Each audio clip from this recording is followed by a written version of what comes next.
ಅಮೆರಿಕದ ಮಾಜಿ ಅಧ್ಯಕ್ಷ ಡೊನಾಲ್ಡ್ ಟ್ರಂಪ್ ಮೇಲೆ ದಾಳಿ ಆಗಿರುವಂತಹ ಘಟನೆ ನಡೆದಿರೋದು. ಅಮೆರಿಕದಲ್ಲಿ ಈ ಒಂದು ಘಟನೆಯನ್ನ ಈಗಿನ ನಾಯಕ ಜೋ ಬೈಡನ್ ಕೂಡ ಖಂಡಿಸಿದ್ದಾರೆ. ಡೊನಾಲ್ಡ್ ಟ್ರಂಪ್ ಮೇಲೆ ಗುಂಡಿನ ದಾಳಿ ಆಗಿರೋದು, ಸ್ಟೇಜ್ ಮೇಲೆ ಭಾಷಣ ಮಾಡೋ ವೇಳೆ ಫೈರಿಂಗ್ ಆಗಿದೆ, ಗುಂಡಿನ ದಾಳಿ ಮಾಡಿದವನನ್ನ ಸಿಬ್ಬಂದಿ ಕೊಂದಿದ್ದಾರೆ, ಸಿಬ್ಬಂದಿ ಪ್ರತಿದಾಳಿಗೆ ಆಗಂತಕ ಬಲಿಯಾಗಿದ್ದಾನೆ. ಮಾಜಿ ಅಧ್ಯಕ್ಷ ಡೊನಾಲ್ಡ್ ಟ್ರಂಪ್ ಕಿವಿಗೆ ಗಾಯ ಆಗಿದೆ. ಸ್ವಲ್ಪ ಪೆನ್ಸಿಲ್ವೇನಿಯಾದಲ್ಲಿ ಚುನಾವಣಾ ರ್ಯಾಲಿ ವೇಳೆ ಈ ಘಟನೆ ನಡೆದಿದೆ. ದಾಳಿ ಖಂಡಿಸಿದ ಅಮೆರಿಕ ಅಧ್ಯಕ್ಷ ಜೋ ಬೈಡನ್ ಈ ದಾಳಿಯನ್ನು ಖಂಡಿಸಿದ್ದಾರೆ. ಅಮೆರಿಕದ ಮಾಜಿ ಅಧ್ಯಕ್ಷ ಡೊನಾಲ್ಡ್ ಟ್ರಂಪ್ ಮೇಲೆ ಗುಂಡಿನ ದಾಳಿ ಆಗಿರೋದು, ಅಮೆರಿಕ ಮಾಜಿ ಅಧ್ಯಕ್ಷನ ಹತ್ಯೆಗೆ ಯತ್ನಿಸಿದ್ದಾರೆ. ಡೊನಾಲ್ಡ್ ಟ್ರಂಪ್ ಮೇಲಿನ ದಾಳಿಗೆ ಮೋದಿ ಕೂಡ ಖಂಡಿಸಿದ್ದಾರೆ. ಪ್ರಜಾಪ್ರಭುತ್ವ ರಾಜಕೀಯದಲ್ಲಿ ಹಿಂಸೆಗೆ ಜಾಗವಿಲ್ಲ, ಗೆಳೆಯ ಟ್ರಂಪ್ ಹತ್ಯೆ ಯತ್ನ ಅತ್ಯಂತ ಕಳವಳಕಾರಿ ಅಂಥೇಳಿ, ಜೊತೆಗೆ ಟ್ರಂಪ್ ಅವರು ಬೇಗ ಗುಣಮುಖವಾಗಿ ಬರಲಿ ಅಂತೇಳಿ ಎಕ್ಸ್ ಖಾತೆಯ ಮೂಲಕ ಪ್ರಧಾನಿ ಮೋದಿ ಹಾರೈಸಿದ್ದಾರೆ. ಡೊನಾಲ್ಡ್ ಟ್ರಂಪ್ ಇಡೀ ವಿಶ್ವಕ್ಕೆ ಗೊತ್ತು, ಅಮೆರಿಕ ಮಾಜಿ ಅಧ್ಯಕ್ಷ ಜೋ ಬೈಡನ್ಗಿಂತಲೂ ಕೂಡ ಡೊನಾಲ್ಡ್ ಟ್ರಂಪ್ ಹೆಸರು ವಾಸಿ. ಇಡೀ ದೇಶದಲ್ಲಿ, ಭಾರತದಲ್ಲಿ, ವಿಶ್ವದಾದ್ಯಂತ ಈತನ ಖ್ಯಾತಿ ದೊಡ್ಡದು. ಚುನಾವಣಾ ರ್ಯಾಲಿ ಸಂದರ್ಭದಲ್ಲಿ ಅವರನ್ನ ಹತ್ಯೆಗೆ ಯತ್ನಿಸಿರುವ ನೋಡಿ ದೃಶ್ಯ ಗಮನಿಸ್ತಾ ಇದ್ದೀರಾ. ಹಿಂದೆ ಇದ್ದಂಥ ಜನರೆಲ್ಲರೂ ಕೂಡ ಹೆಚ್ಚಿಬಿದ್ದಿದ್ದಾರೆ, ಗಾಬರಿಯಾಗಿದ್ದಾರೆ. ಏಕಾಏಕಿ ಗುಂಡಿನ ದಾಳಿ ಆಗಿರೋದು, ಅವರ ಕಿವಿಗೆ ಪೆಟ್ಟು ಬಿದ್ದಿದೆ ಅನ್ನುವಂಥ ಮಾಹಿತಿ ಸದ್ಯಕ್ಕೆ ಗೊತ್ತಾಗ್ತಾ ಇದೆ. ಅದಾದ ಬಳಿಕ ಅವರಿಗೆ ಪ್ರತಿದಾಳಿ ಕೂಡ ಆಗಿದೆ. ಆ ಪ್ರತಿದಾಳಿಯಿಂದ ಯಾರು ಆತ ಗುಂಡಿನ ದಾಳಿ ಮಾಡಿದ್ನಲ್ಲ ಆತನ ಬಲಿ ಕೂಡ ಆಗಿದೆ. ಈ ರೀತಿಯಾದಂತಹ ಘಟನೆಯನ್ನ ಪ್ರಸ್ತುತ ಅಧ್ಯಕ್ಷರಾಗಿರುವಂಥ ಜೋ ಬೈಡನ್ ಅವರು ಕೂಡ ಖಂಡಿಸಿದ್ದಾರೆ. ಜೊತೆಗೆ ಭಾರತದ ಪ್ರಧಾನಮಂತ್ರಿ ನರೇಂದ್ರ ಮೋದಿ ಕೂಡ ಈ ಒಂದು ಘಟನೆಯನ್ನ ಖಂಡಿಸಿದ್ದಾರೆ.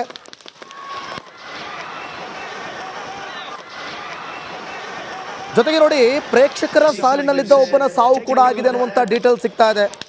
20 ವರ್ಷದ ಥಾಮಸ್ ಮ್ಯಾಥ್ಯೂ ಗುಂಡಿನ ದಾಳಿಯನ್ನ ಮಾಡಿದವನು, ಆತನಿಗಿನ್ನೂ ಕೂಡ 20 ವರ್ಷ. ಸ್ಥಳೀಯ ನಿವಾಸಿಯಾಗಿದ್ದ ಮ್ಯಾಥ್ಯೂ, ಆತನನ್ನ ಭದ್ರತಾ ಸಿಬ್ಬಂದಿ ಗುಂಡು ಹೊಡೆದು ಹತ್ಯೆ ಮಾಡಿದ್ದಾರೆ. ಗುಂಡೇಟಿನಿಂದ ಟ್ರಂಪ್ ಕಿವಿಗೆ ಕೂಡ ಗಾಯವಾಗಿದೆ. ಆದರೂ ಮತ್ತೆ ಎದ್ದು ನಿಂತು ಪ್ರೇಕ್ಷಕರತ್ತ ವಿಶ್ವಾಸದ ನೋಟವನ್ನ ಬೀರಿದ್ದಾರೆ. ಇಡೀ ಪ್ರಕರಣದ FBI ತನಿಖೆ ಆರಂಭಿಸಿದೆ. ಅಮೆರಿಕದ ಅಧ್ಯಕ್ಷೀಯ ಚುನಾವಣೆಗೆ ಇನ್ನು 4 ತಿಂಗಳು ಬಾಕಿ ಇರುವಂಥ ಸಂದರ್ಭದಲ್ಲಿ ಚುನಾವಣಾ ರ್ಯಾಲಿಯಲ್ಲಿ ಅವರು ಭಾಗಿಯಾಗಿದ್ದರು. ಅಮೆರಿಕದ ಚುನಾವಣೆಯ ಮೇಲೆ ಈ ಒಂದು ದಾಳಿ ಯಾವ ರೀತಿ ಪರಿಣಾಮವನ್ನು ಬೀರಬಹುದು ಅದು ಕೂಡ ಹೇಳೋದು ಕಷ್ಟ. ಆದರೆ ನರೇಂದ್ರ ಮೋದಿ ಇದನ್ನು ಖಂಡಿಸಿದ್ದಾರೆ. ಪ್ರಜಾಪ್ರಭುತ್ವದ ದೇಶದಲ್ಲಿ ಹಿಂಸೆಗೆ ಜಾಗವಿಲ್ಲ ಅಂತ ಹೇಳಿದ್ದಾರೆ. ಎಕ್ಸ್ ಖಾತೆಯ ಮೂಲಕ ಅವರು ಕೂಡ ಆದಷ್ಟು ಬೇಗ ಡೊನಾಲ್ಡ್ ಹುಷಾರಾಗಲಿ ಅಂತೇಳಿ ಹಾರೈಸಿದ್ದಾರೆ.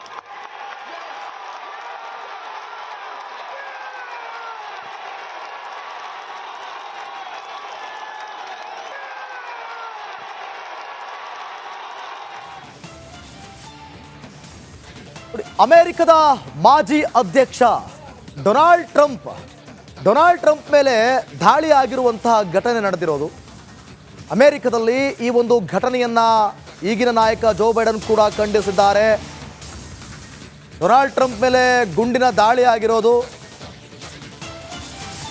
ಸ್ಟೇಜ್ ಮೇಲೆ ಭಾಷಣ ಮಾಡೋ ವೇಳೆ ಫೈರಿಂಗ್ ಆಗಿದೆ, ಗುಂಡಿನ ದಾಳಿ ಮಾಡಿದವನನ್ನ ಸಿಬ್ಬಂದಿ ಕೊಂದಿದ್ದಾರೆ, ಸಿಬ್ಬಂದಿ ಪ್ರತಿದಾಳಿಗೆ ಆಗಂತಕ ಬಲಿಯಾಗಿದ್ದಾನೆ. ಮಾಜಿ ಅಧ್ಯಕ್ಷ ಡೊನಾಲ್ಡ್ ಟ್ರಂಪ್ ಕಿವಿಗೆ ಗಾಯ ಆಗಿದೆ. ಸ್ವಲ್ಪ ಪೆನ್ಸಿಲ್ವೇನಿಯಾದಲ್ಲಿ ಚುನಾವಣಾ ರ್ಯಾಲಿ ವೇಳೆ ಈ ಘಟನೆ ನಡೆದಿದೆ. ದಾಳಿ ಖಂಡಿಸಿದ ಅಮೆರಿಕ ಅಧ್ಯಕ್ಷ ಜೋ ಬೈಡನ್ ಈ ದಾಳಿಯನ್ನು ಖಂಡಿಸಿದ್ದಾರೆ. ಅಮೆರಿಕದ ಮಾಜಿ ಅಧ್ಯಕ್ಷ ಡೊನಾಲ್ಡ್ ಟ್ರಂಪ್ ಮೇಲೆ ಗುಂಡಿನ ದಾಳಿ ಆಗಿರೋದು, ಅಮೆರಿಕ ಮಾಜಿ ಅಧ್ಯಕ್ಷನ ಹತ್ಯೆಗೆ ಯತ್ನಿಸಿದ್ದಾರೆ. ಡೊನಾಲ್ಡ್ ಟ್ರಂಪ್ ಮೇಲಿನ ದಾಳಿಗೆ ಮೋದಿ ಕೂಡ ಖಂಡಿಸಿದ್ದಾರೆ. ಪ್ರಜಾಪ್ರಭುತ್ವ ರಾಜಕೀಯದಲ್ಲಿ ಹಿಂಸೆಗೆ ಜಾಗವಿಲ್ಲ, ಗೆಳೆಯ ಟ್ರಂಪ್ ಹತ್ಯೆ ಯತ್ನ ಅತ್ಯಂತ ಕಳವಳಕಾರಿ ಅಂಥೇಳಿ, ಜೊತೆಗೆ ಟ್ರಂಪ್ ಅವರು ಬೇಗ ಗುಣಮುಖವಾಗಿ ಬರಲಿ ಅಂತೇಳಿ ಎಕ್ಸ್ ಖಾತೆಯ ಮೂಲಕ ಪ್ರಧಾನಿ ಮೋದಿ ಹಾರೈಸಿದ್ದಾರೆ.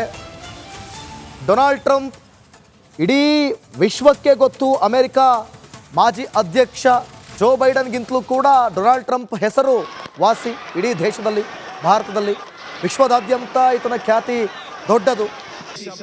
ಚುನಾವಣಾ ರ್ಯಾಲಿ ಸಂದರ್ಭದಲ್ಲಿ ಅವರನ್ನ ಹತ್ಯೆಗೆ ಯತ್ನಿಸಿರುವ ನೋಡಿ ದೃಶ್ಯ ಗಮನಿಸ್ತಾ ಇದ್ದೀರಾ.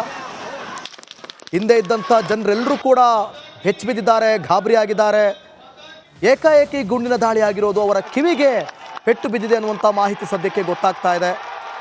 ಅದಾದ ಬಳಿಕ ಅವರಿಗೆ ಪ್ರತಿದಾಳಿ ಕೂಡ ಆಗಿದೆ. ಆ ಪ್ರತಿದಾಳಿಯಿಂದ ಯಾರು ಆತ ಗುಂಡಿನ ದಾಳಿ ಮಾಡಿದ್ನಲ್ಲ ಆತನ ಬಲಿ ಕೂಡ ಆಗಿದೆ. ಈ ರೀತಿಯಾದಂತಹ ಘಟನೆಯನ್ನ ಪ್ರಸ್ತುತ ಅಧ್ಯಕ್ಷರಾಗಿರುವಂಥ ಜೋ ಬೈಡನ್ ಅವರು ಕೂಡ ಖಂಡಿಸಿದ್ದಾರೆ. ಜೊತೆಗೆ ಭಾರತದ ಪ್ರಧಾನಮಂತ್ರಿ ನರೇಂದ್ರ ಮೋದಿ ಕೂಡ ಈ ಒಂದು ಘಟನೆಯನ್ನ ಖಂಡಿಸಿದ್ದಾರೆ.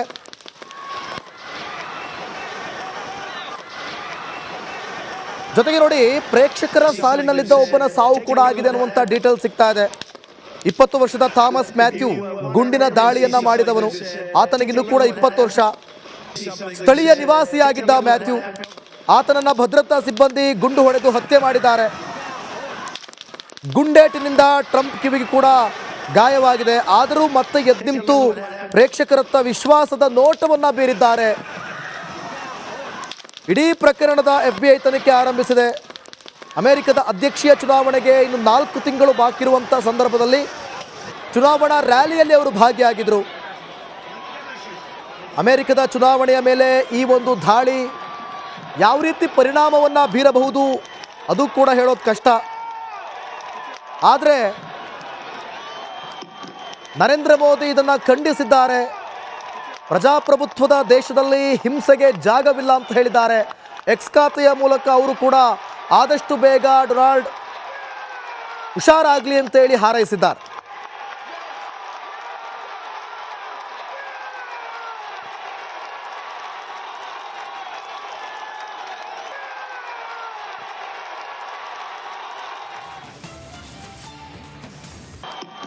ನರೇಂದ್ರ ಮೋದಿ ಇದನ್ನು ಖಂಡಿಸಿದ್ದಾರೆ. ಪ್ರಜಾಪ್ರಭುತ್ವದ ದೇಶದಲ್ಲಿ ಹಿಂಸೆಗೆ ಜಾಗವಿಲ್ಲ ಅಂತ ಹೇಳಿದ್ದಾರೆ. ಎಕ್ಸ್ ಖಾತೆಯ ಮೂಲಕ ಅವರು ಕೂಡ ಆದಷ್ಟು ಬೇಗ ಡೊನಾಲ್ಡ್ ಹುಷಾರಾಗಲಿ ಅಂತೇಳಿ ಹಾರೈಸಿದ್ದಾರೆ.